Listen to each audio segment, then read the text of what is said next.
Hello दोस्तों, स्वागत है आपका मेरे यूट्यूब चैनल परीक्षा प्लान में। प्रीवियस ईयर के क्वेश्चंस की सीरीज को आगे बढ़ाते हैं और सीडीपी के प्रीवियस ईयर के क्वेश्चंस को सॉल्व करते हैं। वीडियो शुरू करने से पहले एक रिक्वेस्ट है कि वीडियो को लाइक और चैनल को सब्सक्राइब करना ना भूलें। तो चलिए वीडियो को शुरू करते हैं। पहला प्रश्न है, शैशव काल की अवधि है। विकल्प ए में लिखा है जन्म से 1 वर्ष, विकल्प बी में लिखा है जन्म से 2 वर्ष, विकल्प सी में लिखा है जन्म से 3 वर्ष और विकल्प डी में लिखा है 2 से 3 वर्ष। तो शैशव काल की अवधि को बताना है तो इसमें बी विकल्प सही है कि जन्म से लेकर 2 वर्ष तक की अवधि को शैशव काल की अवधि कहते हैं। 2 से 7 वर्ष के बीच का एक बच्चा संज्ञानात्मक विकास की अवस्था में है। 2 से 7 वर्ष के बीच का बच्चा बताना है कि पियाजे के अनुसार किस संज्ञानात्मक विकास की अवस्था में है। तो विकल्प ए है पूर्व संक्रियात्मक अवस्था, विकल्प बी है औपचारिक संक्रियात्मक अवस्था, विकल्प सी है मूर्त संक्रियात्मक अवस्था और डी है संवेदी गतिक अवस्था। तो इस प्रश्न में ए विकल्प सही है कि पूर्व संक्रियात्मक अवस्था। जीन पियाजे ने संज्ञानात्मक विकास की 4 अवस्थाएं बताई हैं, जिसमें 0 से 2 वर्ष तक संवेदीगामक अवस्था, 2 से 7 वर्ष तक पूर्व संक्रियात्मक अवस्था, 7 से 11 वर्ष तक मूर्त संक्रियात्मक अवस्था और 11 से 15 वर्ष तक औपचारिक संक्रियात्मक अवस्था होती है। अगला प्रश्न है, विकास से की ओर बढ़ता है, किससे किसकी ओर बढ़ता है ये बताना है। विकल्प ए है सामान्य विशिष्ट, विकल्प बी है जटिल से कठिन, विकल्प सी है विशिष्ट से सामान्य और विकल्प डी है साधारण से आसान। तो इस प्रश्न में ए विकल्प सही है कि विकास जो है वो सामान्य से विशिष्ट की ओर बढ़ता है। अगला प्रश्न है, जब वयस्क सहयोग से सामंजस्य कर लेते हैं तो वे बच्चे के वर्तमान स्तर के प्रदर्शन को संभावित क्षमता के स्तर के प्रदर्शन की तरफ प्रगति क्रम को सुगम बनाते हैं। इसे कहा जाता है। विकल्प ए है समीपस्थ विकास, विकल्प बी है सहयोग देना, विकल्प सी है सहभागी अधिगम और विकल्प डी है सहयोगात्मक अधिगम। तो इस प्रश्न में बी विकल्प सही है कि सहयोग देना। अगला प्रश्न है, नवीन जानकारी को शामिल करने के लिए वर्तमान स्कीमा में बदलाव की प्रक्रिया कहलाती है। विकल्प ए है अनुकूलन, विकल्प बी है आत्मसातकरण, विकल्प सी है समायोजन और विकल्प डी है अहम केंद्रितता। तो इस प्रश्न में सी विकल्प सही है। नवीन जानकारी को शामिल करने के लिए वर्तमान स्कीमा में बदलाव की प्रक्रिया समायोजन कहलाती है। अगला प्रश्न है, मध्य बाल्यावस्था में भाषा के बजाय अधिक है। विकल्प ए है अहम केंद्रित सामाजिकृत, विकल्प बी है सामाजिकृत अहम केंद्रित, विकल्प सी है जीववादी सामाजिकृत और विकल्प डी है परिपक्व अपरिपक्व। तो इस प्रश्न में बी विकल्प सही है कि सामाजिकृत के बजाय अहम केंद्रित मध्य बाल्यावस्था में पूछा गया है, इसलिए बी विकल्प सही होगा। अगला प्रश्न है, बाल केंद्रित शिक्षा में शामिल है। विकल्प ए बच्चों के लिए हस्तपरक गतिविधियाँ, विकल्प बी बच्चों का एक कोने में बैठना, विकल्प सी प्रतिबंधित परिवेश में अधिगम और विकल्प डी वे गतिविधियाँ जिनमें खेल शामिल नहीं होते। तो इस प्रश्न में ए विकल्प सही है कि बच्चों के लिए हस्तपरक गतिविधियाँ। अगला प्रश्न है,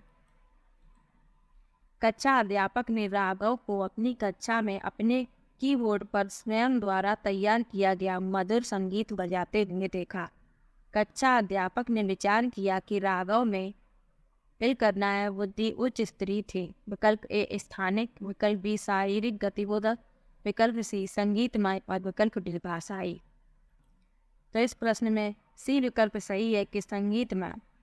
अगला प्रश्न है, जब एक शिक्षक यह समझता है कि स्वाभाविक रूप से लड़के गणित में लड़कियों से अच्छे हैं, यह दर्शाता है कि अध्यापक। विकल्प ए में लिखा है नीतिपरक, विकल्प बी लिंग जेंडर पक्षपाती, विकल्प सी शिक्षाप्रद और विकल्प डी सही दृष्टिकोण वाला। तो इस प्रश्न में बी विकल्प सही है। अगर कोई अध्यापक इस तरीके से सोचता है कि लड़के लड़कियों से ज़्यादा गणित में अच्छे हैं तो वह लिंग पक्षपाती है। अगला प्रश्न है, समावेशी शिक्षा मानती है कि हमें के अनुरूप बदलना है। विकल्प ए बच्चे पर व्यवस्था, विकल्प बी व्यवस्था बच्चे, विकल्प सी परिवेश परिवार और विकल्प डी पर बच्चे और परिवेश। तो इस प्रश्न में बी विकल्प सही है कि समावेशी शिक्षा मानती है कि हमें व्यवस्था को बच्चे के अनुरूप बदलना है। अगला प्रश्न है, बच्चों में ज्ञान की रचना करने और अर्थ का निर्माण करने की क्षमता होती है। इस परिप्रेक्ष्य में एक शिक्षक की भूमिका है। विकल्प ए तालमेल बैठाने वाले की, विकल्प बी संप्रेषक और व्याख्याता की, विकल्प सी सुगमकर्ता की और विकल्प डी निर्देशक की। तो इस प्रश्न में सी विकल्प सही है कि सुगमकर्ता की। अगला प्रश्न है, इनमें से कौन सी विशेषता प्रतिभाशाली बच्चों की नहीं है?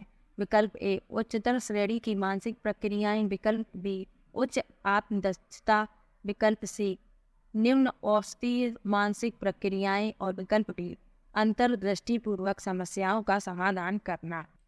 प्रतिभाशाली बच्चे के लिए पूछा गया है, इसलिए सी विकल्प सही होगा। और बच्चों की विशेषता नहीं है बताना है, इसलिए सी विकल्प सही है कि निम्न औसतीय मानसिक प्रक्रियाएं।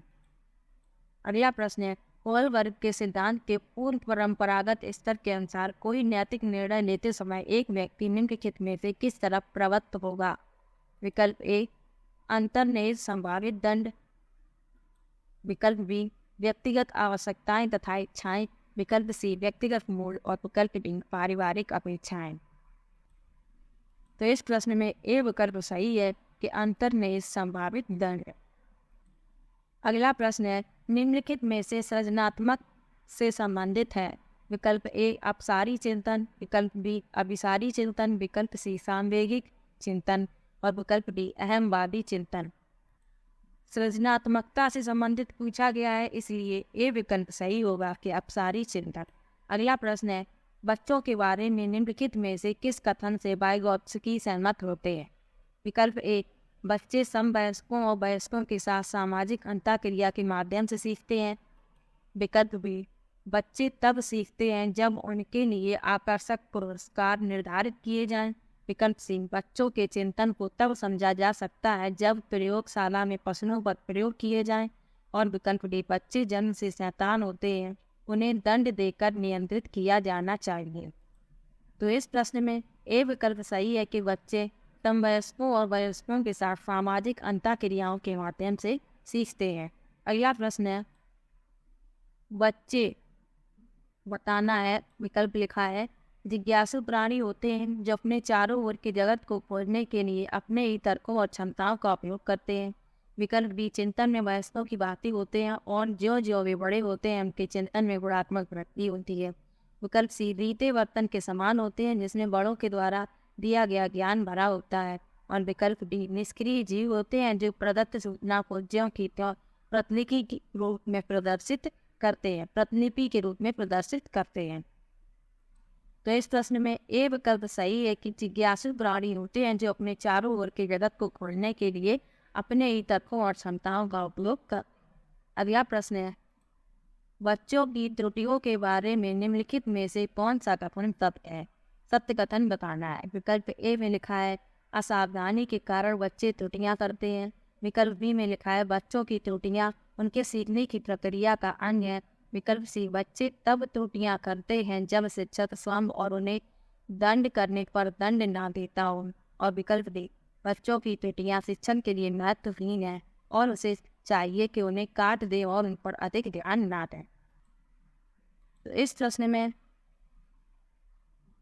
बी विकल्प सही है कि बच्चों की त्रुटियां उनके सीखने की प्रक्रिया का अंग है। हार्नडाइक ने सीखने का प्रयास एवं त्रुटि का सिद्धांत दिया है जिसके अनुसार बच्चे त्रुटि करके ही सीखते हैं, गलतियों से सीखते हैं बच्चे और पढ़ना चाहता है, यह उनके में भिन्नता के कारण है। विकल्प ए है मूल्यों, विकल्प बी है अभिक्षमता, विकल्प सी है अधिगम शैली और विकल्प डी है परावर्तकता स्तर। तो इस प्रश्न में सी विकल्प सही है कि अधिगम शैली।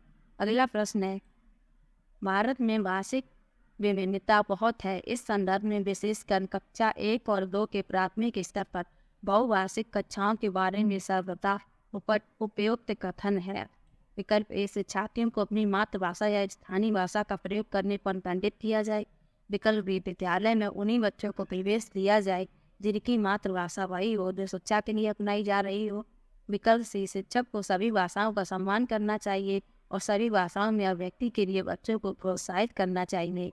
और विकल्प डी, जो बच्चे कक्षा में मातृभाषा का उपयोग करते हैं अध्यापक को उनकी उपेक्षा करनी चाहिए। तो इसमें से सत्य कथन को बताना।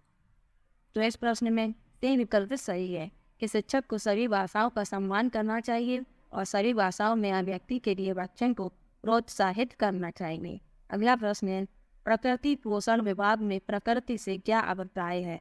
विकल्प ए, हमारे आसपास का वातावरण। विकल्प बी, जैविकी विशिष्टताएं या वंशानुक्रम संसार की जटिल शक्तियाँ। तो इस प्रश्न में बी विकल्प सही है कि जैविकी विशिष्टताएं या वंशानुक्रम सूचनाएं। अगला प्रश्न है, जन संचार माध्यम सामाजिकरण का एक महत्वपूर्ण माध्यम बनता जा रहा है। नीचे दिए गए कथनों में से कौन सा सबसे उपयुक्त कथन। विकल्प ए में लिखा है, संचार माध्यम पदार्थों के विज्ञापन और विक्रय के लिए एक अच्छा माध्यम है। विकल्प बी, सामाजिकरण केवल माता पिता और परिवार के द्वारा किया जाता है। विकल्प सी, जनसंचार माध्यमों की पहुंच बहुत बढ़ रही है और जनसंचार माध्यम अभिव्यक्तियों, मूल्यों, विश्वासों को प्रभावित करता है।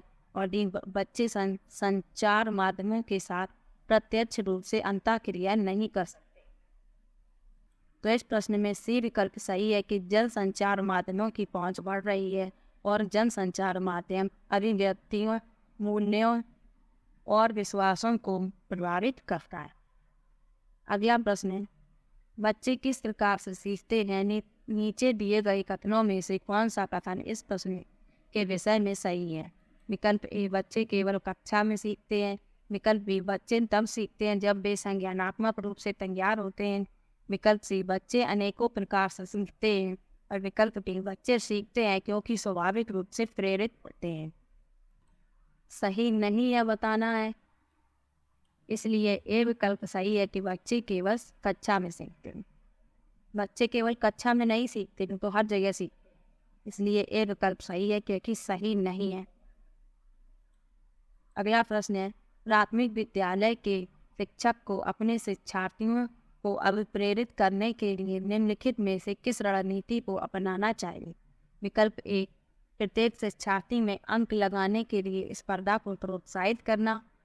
विकल्प बी, प्रत्येक गतिविधि के प्रेरक के रूप में प्रोत्साहन, पुरस्कार और दंड का उपयोग करना।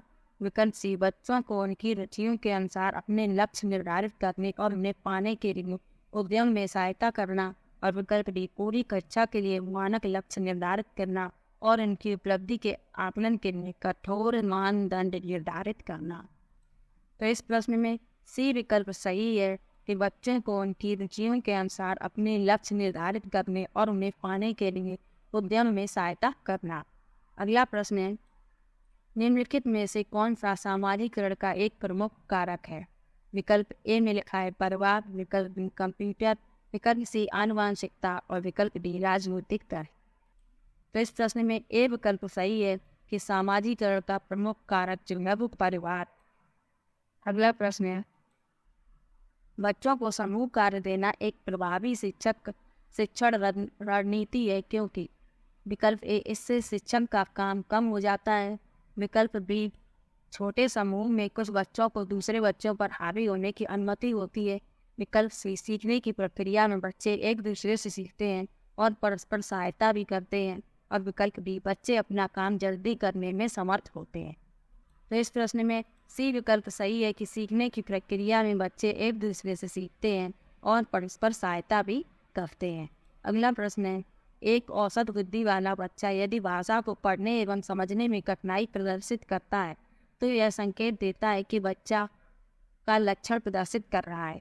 विकल्प ए में लिखा है पठन अक्षमता। विकल्प बी, लेखन अक्षमता। विकल्प सी, गणितीय अक्षमता। और विकल्प डी, गति समन्वय अक्षमता।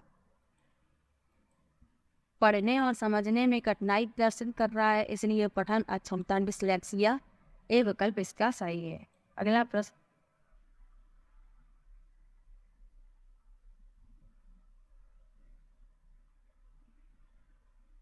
ये CTET के CDP के प्रीवियस ईयर के क्वेश्चंस थे।